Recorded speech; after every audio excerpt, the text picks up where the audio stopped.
Hi guys, and welcome to another episode of Kabir Considers.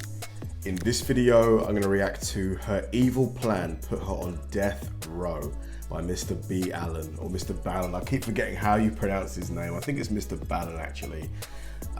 This has just got to be, I love these kind of stories, these kind of true life, true horror type stories where something absolutely insane happens. Obviously, I've got absolutely no love for the perpetrators of these crimes, but I just find it fascinating to learn about what the human psyche is capable of, you know, to achieve some kind of goal or warped fantasy or whatever it might be, just the lengths that people will go to do something crazy. I've watched a couple of these videos from Mr. Ballon's channel. They've all been fantastic. This one has got a lot of positive feedback. I'm sure it's going to be a good one. Let's do it. This story is going to be painful to listen to. It's a horrific tragedy, and there's really no other way to tell it without it coming off that way. And so viewer discretion is advised. But before we get into today's story, if you're a fan of the strange, dark, and mysterious delivered in story format, then you've come to the right place because that's all we do, and we upload 3 or 4 times every week. So if that's of interest to you, please go into the like button's favorite music playlist and replace all of the songs with the Kids Bop version of them. Also, please subscribe to our channel and turn on all That'd be so annoying. Imagine you went into your music library and all the songs were like kiddie versions. notifications so you don't miss any of our weekly uploads. All right, let's get into today's story. All right, let's go.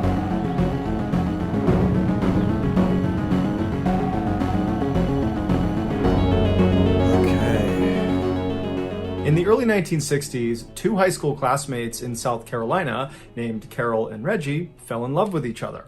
Every day in the halls, they'd hold hands and they'd laugh with each other and whisper to each other, and then outside of school, they were inseparable. But despite their seemingly perfect relationship, it didn't last long. They both had different ideas about what the future should hold, and so after graduation, they broke up. Reggie went on to join the US Navy, where he served for a number of years all over the world. He would at one point get married, but that marriage would end quickly, and then after he got out of the military, he got a job at a railroad back at his hometown in South Carolina. As for Carol, after graduation, she got married and divorced too, twice actually, but it was her second failed marriage that nearly killed her. On February 18th, 1987, Carol was living with her 10-year-old daughter, Rhonda, in South Carolina when her estranged second husband came up to the door and knocked.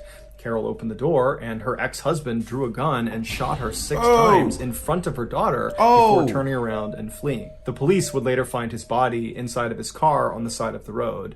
He had shot himself. As for Carol, the doctors were able to save her life, but the injuries she sustained from the attack were crippling. She was blind in one eye and she had chronic pain, and so her young daughter had to start taking care of her full time. Over the next... This is just so sad. All because one guy couldn't accept that the relationship was over. What a loser. 8 years, Carol steadily improved and regained some of her independence, but in 1995, she had a huge setback. She started feeling ill, and so she went in to see a doctor, and the doctor did a blood test, and they discovered she had liver cancer. It would turn out the blood that was given to her after the attack, that had been transfused into her body to save her life, it had been tainted with hepatitis C. And so she got hepatitis C without realizing it, and because it had been untreated, it led to liver cancer. Rhonda... Oh my God, sue that hospital.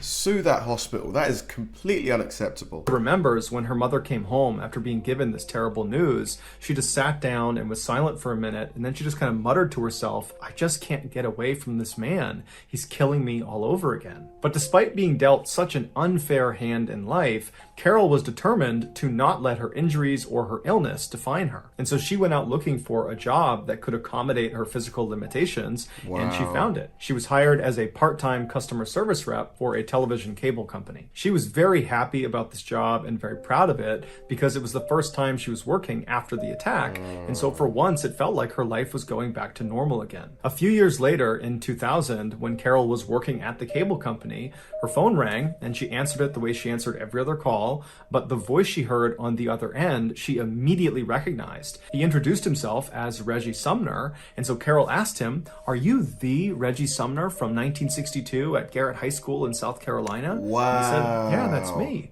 And Carol said, "I'm your ex-girlfriend. We dated in high school." What are the odds of that happening? You call up a random company and your ex picks up the phone? Has that ever happened to you? It's never happened to me. And so it was this incredible reunion, this totally chance phone call. Right. And for the next hour or so, they just chatted on the phone about everything from their kids to their relationships they've been in to what they're up to now. I mean, they had a lot to catch up on since they hadn't seen or heard from each other in nearly 40 years. And so before they hung up, they realized they lived near each other, and so they made plans to get together in person. Rhonda would say her mother, when she came home that night, was like a 16-year-old girl all over again. She talked endlessly about how great Reggie was and how good-looking he was and how excited she was about their upcoming date. And so a couple of days later, Carol and Reggie have this date, and when Carol comes home, Rhonda would say it was obvious her mother had fallen head over heels in love with Reggie all over again. And luckily, Reggie had fallen in love with Carol too.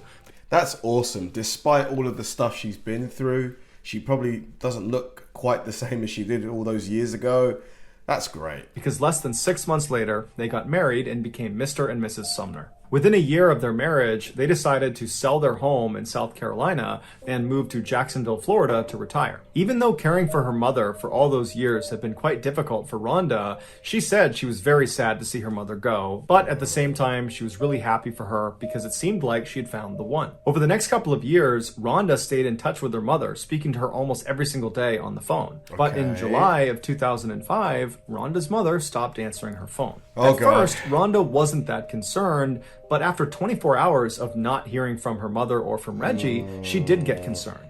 Because even though Reggie was able to care for Carol, he wasn't in the best shape himself. He had debilitating diabetes, and he had recently broken his leg, and so was largely confined to a wheelchair. And so if they were to leave their house for an extended period of time, they wouldn't do it without asking for help from Rhonda. And so over the next couple of days, Rhonda incessantly called her mother and called Reggie, but she never got through to them. And so finally, after almost 72 hours of not hearing from them, she decides to just hop in her car and drive the 4 hours to Jacksonville to check on them personally. When she got there, she saw her mother and Reggie's car was not in the driveway like it normally would be.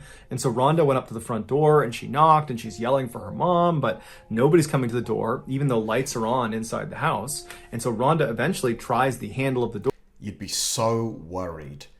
If that, God forbid, if that was me, oh my God. And it's open, and so she opens it up, she steps inside, she yells again for her mom and for Reggie, but no one yells back, and then she sees their beloved dog, Mikey, that they brought everywhere with them, was still in the house. And so she's thinking, where would they have gone without bringing Mikey? And so Rhonda continues to walk through the house into the kitchen, and when she gets there, she sees on the table are 2 plates of food, where the food looks like it's a couple of days old, and it's just sitting on the plate, like they had been eating it and then just abandoned it there. And then in the sink are all these dirty dishes, and then on the stove are half-cooked pots of food. What's going on? And Rhonda on? knows her mother is an extremely tidy person, and she never would have left her house with dirty dishes and food out on the table. And so red flags are going up for Rhonda, but what ultimately sealed the deal for her was when she turned and looked on one of the counters, she saw the cell phone that Reggie and Carol shared was still sitting there along with Carol's purse, and then next to that was both of their medications. Isn't that really old school? A couple sharing a cell phone. I don't know anybody my age or even a little bit older that shares a cell phone with their girlfriend or wife or husband or whatever. It's just such an old school thing. Kind of cute though, right? Do any of you guys share your cell phones with your partners? Which was Reggie's insulin and Carol's liver cancer medication, both of which were life-saving and needed to be taken every single day. There's no way they would have left the house without those things. And so Rhonda immediately calls the Jacksonville Police Department and she files a missing person report. And before long, the missing couple's story is all over the news, and all of the networks are asking people if they have information to come forward. But no one came forward. And so the only lead the police had was to track down the Sumners' car, which was missing from their driveway when Rhonda showed up at their house. So the police shared the description of their vehicle all across the state, and very quickly they got a hit. The car had been found abandoned in a Florida town about 1 hour west of Jacksonville. It had been parked in this semi-forested, very secluded area off of a dirt road, and there was nothing inside of it, but they saw the battery had been taken out, leading some of the officers to speculate that perhaps the Sumners really had just driven away from their home without telling anybody, and then ran ran into car troubles. But that theory would quickly be thrown out the window when 5 hours later, the Jacksonville police received a very strange phone call. The man who called in said he was Reggie Sumner, and he said he had seen the news about him and his wife being missing, and that was just totally not true, that in reality they had left, but they were just fine and they'd be back soon. The police are immediately suspicious of this person. They don't think it's Reggie Sumner because, for one, he sounds like a young man and Reggie is a 61-year-old, and so the voice didn't really line up, and just the way he was talking about this disappearance like it was no big deal, that also just didn't really make sense. God, they've been abducted, haven't they? But why them? Why them? Unless the person who abducted them was just looking for anybody who he could ensnare. And so one of the officers asked Reggie, "Are you with your wife, Carol?" And he said, "Yep, I'm with her. Here she is." And so a woman hops on the phone who says she's Carol Sumner, but she sounds far too young to be Carol Sumner, who's 61. This sounds like a 18, 19, 20-year-old girl. And she, too, just reiterates that everything's just fine and they've gone out for a couple of days. There's nothing to worry about. And, you police can stop looking for us. And so after this call ends, the police at this point are convinced that this simply cannot be Carol and Reggie. But to make sure, they call in Rhonda and they have her listen to the recording of this conversation with the so-called Reggie and Carol. And right away, Rhonda says, "That's not my mom and that's not Reggie." And so at this point, the police assumed that these two people who called in pretending to be the Sumners probably had something to do with the disappearance of the real Sumners. Well, obviously, like 100%, Why would they call in pretending to be them? What's the incentive of doing that? And so while they waited for the trace on this phone call to come back, which would give them information about who was calling and from where, the police decided to investigate another angle. The police looked at the Sumners' bank statements and they saw their bank card had been used at an ATM in South Carolina after the Sumners had been reported missing. And so they called that bank and they asked for the CCTV footage from that ATM. And when they watched it, they saw that it was not Carol or Reggie Sumner withdrawing funds. It was some unknown man in his early 20s. After this discovery of this unknown man, the trace from the phone conversation with the imposter Sumners came back, except it was tied to a fake name at a fake address. So that wasn't helpful to the police in their investigation. So this guy who called in, he's a professional. For him to use a fake name, fake address, this isn't his first rodeo, is it? They're probably dead already, aren't they? However, when they went through this cell phone's call logs, which they got with the phone trace, they saw whoever owned the cell phone had recently placed a call to a car rental company in South Carolina. And so the police call this car rental company and they speak to the manager and they're able to figure out that somebody using this cell phone number had indeed called and had rented a car, and the car they rented matched the description of the car the unknown man was driving in the ATM surveillance footage. This car had been rented to a woman. Her name was Tiffany Cole. The rental company told police that all of their cars had satellite tracking information built into them. And so police were able to use that information to track Tiffany's rental car to a motel in South Carolina. The initial thought was that maybe the Sumners are being held against their will in this motel. And so very quickly, a police force was organized, and on the morning of July 14th, so 6 days after the Sumners were listed as missing, they arrive at this motel, they go to the front desk, they find out what room Tiffany is in, they get the key, and they go up and they open the door. The Sumners were not inside. Instead, there were 3 young adults sitting there. It was 24-year-old Tiffany Cole, her boyfriend, 23-year-old Michael James Jackson, and his friend, 19-year-old Alan Wade. Also in the room were dozens of bags of recently purchased merchandise, which they've used the Sumners' money to pay for, right? 100%. Computers and video games and clothes and perfume. And also they discovered the key to the Sumners' vehicle and Reggie Sumner's prized coin collection. The police brought all 3 back to the police station and put them in separate rooms to be interrogated. At this point, it was obvious to police that these 3 had something to do with the Sumners' disappearance. They had all these things in the room that tied them to the missing couple. And so now the police, as they interrogated them, it was not so much about connecting them to the Sumners as much as it was about helping them find the Sumners. At first, all 3 of them either didn't talk or were totally uncooperative. But under intense questioning, Tiffany cracked a little bit. She said that they had robbed the Sumners, but nothing more. They didn't do anything else besides rob them. And there had been a 4th person involved in the robbery, 19-year-old Bruce Nixon, who was friends with Alan Wade. Bruce lived nearby, so the police quickly rounded him up and brought him in for questioning. And unlike the other 3... Is this guy the killer? I think he's the killer, isn't he? Bruce immediately caved.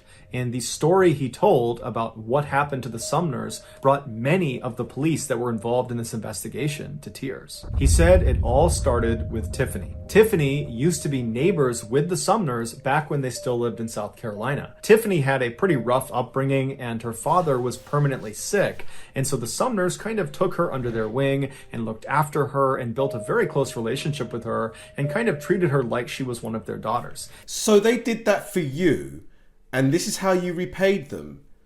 Scumbag. Anything she needed, if she needed money, food, anything, they would give it to her. For example, in 2001, right before they left for Florida, they sold a car to Tiffany, but they sold it for basically nothing because they knew she didn't have any money and she really needed a car. 4 years later, in June of 2005, Tiffany was partying in Jacksonville, Florida with her new boyfriend, Michael James Jackson, when they got kicked out of the house they planned on staying in for the night. And so now they don't have a place to stay, they don't have any money, and that's when Tiffany remembers the Sumners had moved to Jacksonville and they would always help her out if she needed anything. And so the two of them drive to the Sumners house in the middle of the night, they haven't called them, and they just knock on the door, totally uninvited. And Carol comes to the door, and when she opens it, she sees Tiffany, and immediately she's like, "Oh my goodness, I haven't seen you in so long."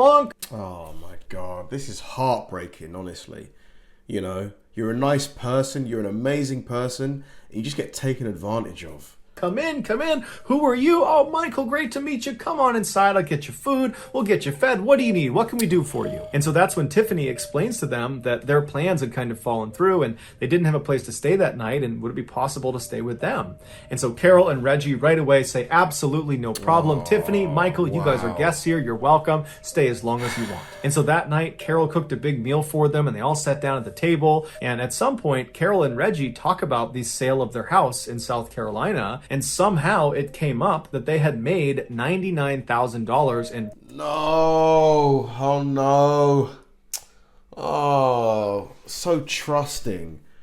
Too trusting, honestly. Profit from this sale. And they were so happy about it because now they could really retire comfortably. And so as soon as they said that, Tiffany and Michael shot glances at each other because they knew they had to come back and rob them. The next morning, Carol and Reggie got up early, they made coffee and they made breakfast, and they were hoping that Tiffany and Michael would stick around for the day and spend some more time with them. But Tiffany and Michael were very quick to want to leave. They said, thank you very much, we got to hit the road. And so they left. And as soon as they get in the car, they start planning how they're going to come back and rob the Sumners and get their hands on that $99,000. 1 month later, on the evening of July 8th, after all robbery preparations have been made, Bruce Nixon and Alan Wade show up at the Sumner house and they knock on the door. When the door opens, it's Carol, and she doesn't recognize either of them, but being as kind and generous as she was, she said, hey boys, what can I do for you? How can I help you? And this was exactly what Bruce and Alan were expecting based on what Tiffany told them. This really breaks my heart, honestly. It really does, because this woman, she's such a nice, hospitable, generous woman, and these absolute fucking scumbags took advantage of her like this. I'm really, really pissed right now. My blood is boiling hearing this. She said this couple would be very easy to exploit, and they tell her that their car had broken down and they needed to use her phone. And so she's a little bit skeptical, but ultimately she says, sure, come on in. And so Bruce and Alan go inside the house, the door shuts behind them, and as soon as it does, one of them draws a fake gun that looks very real and pointed it at Carol, while the other one began tying her up with cord and with duct tape. And so Carol begins screaming and making a bunch of noise, and Reggie, who's in the garage out of sight, he hears her. He comes running in to see what's going on, and he sees these two men who immediately attack him, and Reggie's got a broken leg and he's already pretty weak and frail, and so he doesn't put up much of a fight. And before long, he and his wife were all taped up and restrained on the couch, and they were having duct tape wrapped around their heads until everything was covered except for a slit underneath their nose so they could breathe. And so with the couple completely under control and at the mercy of their captors, one of the men texted Michael, who was down the road with Tiffany inside of Tiffany's rental car, and the text just said, all clear. And what that meant was Michael could now come up and help them rob the house.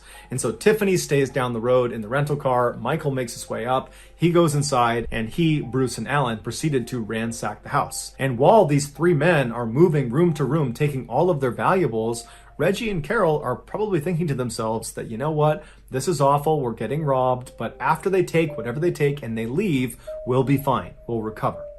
But when these three men finished taking all of their valuable items, they decided that they would also take Reggie and Carol. So they stood the couple up and they marched them into the garage. But why? Why? Why? Like, clearly psychopaths.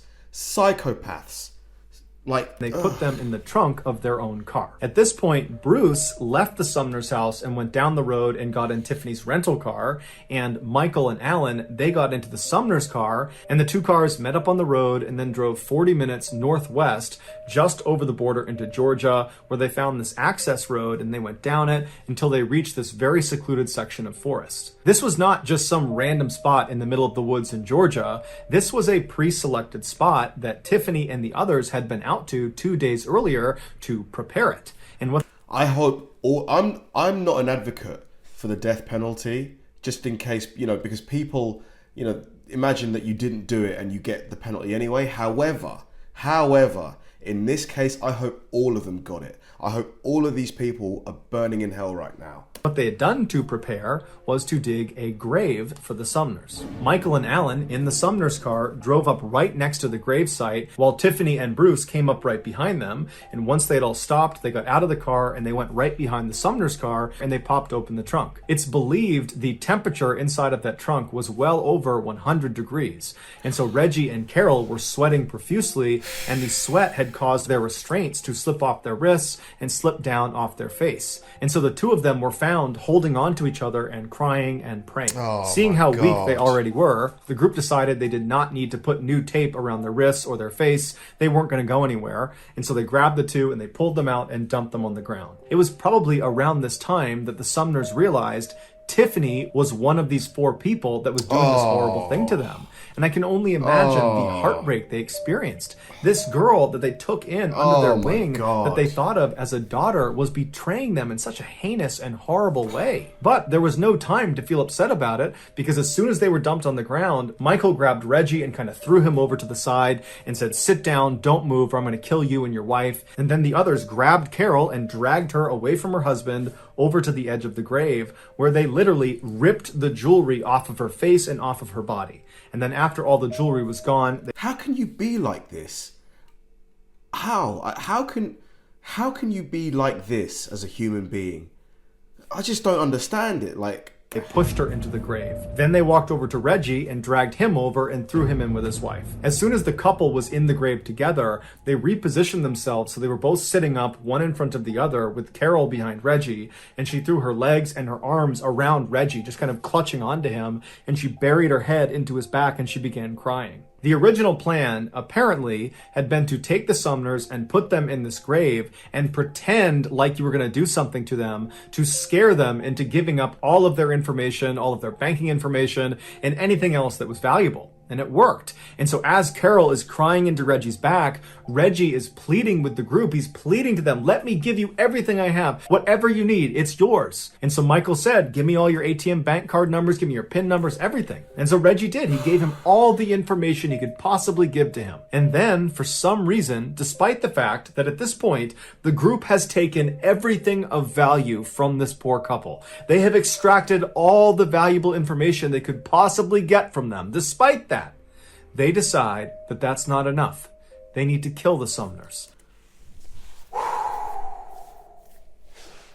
I'm getting heated, honestly. I am so pissed.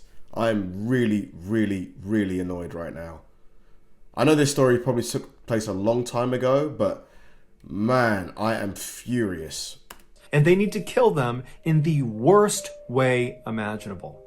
They need to bury them alive. For hours, the group slowly, shovelful by shovelful, filled in this hole with Reggie and Carol sitting at the bottom begging for their lives. But the group didn't care at all. They just kept shoveling dirt down on top of them until the dirt and mud had gotten up to their necks and the weight of the dirt was pressing in on their chests. Oh my God. It really hard to breathe. And so as Carol and Reggie are feeling this happening to them, they can feel themselves being crushed under this weight. Their cries for help become more and more desperate, but more spaced apart, because the breathing at this point is so labored, it's so hard to get a full breath that they're conserving their air at this point. And then at some point, as the dirt crept closer and closer to their mouths, they had to tilt their heads up to try to get a good breath of air. But when they did that, they began shoveling dirt directly onto their faces, causing them to choke and gag. They're inhaling this, and it's becoming nearly impossible to catch a breath. They're dying at this point. And so finally, another layer of dirt was thrown on top of them, and they disappeared under the soil. But their sounds didn't go away. They continued to whimper and make sounds as more and more dirt was put down, until finally they had filled in the hole, and they began packing the dirt down with the backs of their shovels. These four, I hope they are roasting in hell right now. And they could hear underneath the soil still the sounds of this couple dying. This was a slow and horrible death. After the killers were done, they left the site and they took the Sumners' car and they dumped it in Florida, where it was ultimately found. And then they all piled into the rental car. They went to an ATM and pulled some of the Sumners' money out, and then went on a spending spree. Here is a photo of Tiffany celebrating just hours after killing the very people that had taken her in and treated her like a daughter. After their autopsies, the medical examiner explained that both Reggie and Carol had dirt packed into their nose, into their mouths, in their throats, in their stomach, and in their lungs. Honestly, meaning their actual cause of death was being buried alive. Honestly, if it wasn't for this reaction, I would have stopped this video a while ago. In exchange for telling investigators what happened and for leading them to the gravesite where the Sumners were, Bruce Nixon was spared the death penalty and given a life sentence. As for why? Michael, Alan, and Tiffany, they were all sentenced to death. Yes. So that's going to do it, guys. If you found the secret in today's episode, let us know in the comments what it is. Genuinely one of the top 3 most difficult videos I've reacted to on this channel. To say I'm angry is a huge understatement. As soon as I'm done, I'm going to do some research and find out if those people are still on death row or if it's been carried out. I really hope it's been carried out. I honestly do. But part of me kind of wants them to still be on death row, so that, you know, that the horror of waiting for that day to come, you know, that they have to go through that. Because what they did to this couple is probably one of the most evil things I have ever heard of. A couple who did nothing to you. In fact, they were so nice to you, so good to you. You know, they welcomed you into their home, despite them not physically being, you know, of good health. She went through almost dying. She recovered from that. He broke his leg. He's got a host of conditions that he's dealing with, and they still welcomed you into their home. Oh God, I'm really angry. Thanks for watching, guys, and I'll see you in the next one.